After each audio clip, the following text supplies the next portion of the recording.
শেরপুরের শ্রীবর্দীতে ১৯ বছর আগে একটি স্টেডিয়াম নির্মাণের উদ্যোগ নেওয়া হয়। আজও আলোর মুখ দেখেনি সেটি। এরই মধ্যে ২ দফা হয়েছে নাম বদল। তবে খেলার উপযোগী করার কাজ আবারও থমকে গেছে। তারিকুল ইসলামের রিপোর্ট, জানাচ্ছেন সুলতানা মরিয়ম।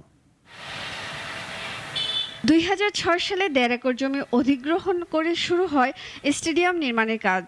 কিন্তু পর্যাপ্ত জমি অধিগ্রহণ না করে ২০১৯ সালে নির্মিত হয় ৩ কক্ষ বিশিষ্ট একটি ভবন ও ওয়াশ ব্লক।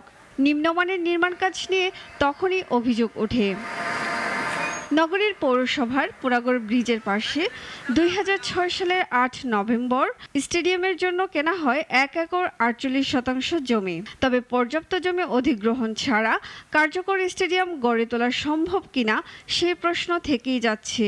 টাকা আইছে কিন্তু ওই নয়, কাজ শুরু হয় নাই। মাঠটা হইলে আমরা পোলাপানরা খেলতে পারি, পোলাপান না খেললে মাদকে চলে যায়। স্টেডিয়াম মাঠটা সুন্দর করে করার জন্য সরকারের কাছে আবেদন জানাচ্ছি। স্বল্প সময়ের মধ্যে স্টেডিয়াম মাঠটি খেলার উপযোগী করার আশ্বাস উপজেলার এই শীর্ষ কর্মকর্তার। অবৈধ দখল মুক্ত করার কার্যক্রম হাতে নেই। আমাদের পৌরসভার যেসব ইনস্ট্রুমেন্ট ছিল, যে এক্সকাভেটর, এগুলো আমরা খুব দ্রুত সময়ের মধ্যেই স্থানীয় গণ্যমান্য বা রাজনৈতিক ব্যক্তিদের সহায়তায়, কারণ এটা একটা বিশাল ব্যয়ের বিষয় আছে, যেটা আসলে আমাদের পৌরসভার একদম ছোট পৌরসভা, এখানে ফান্ডের স্টেবিলিটি নাই।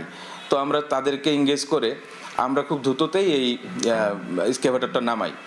সংস্কার কাজ শুরু হলেও বারবার থেমে যাওয়া স্টেডিয়াম পুরোপুরি খেলার উপযোগী করতে প্রয়োজনীয় পদক্ষেপ নেবে প্রশাসন, এমনটাই প্রত্যাশা স্থানীয়দের। সুলতানা মরিয়ম, নাগরিক।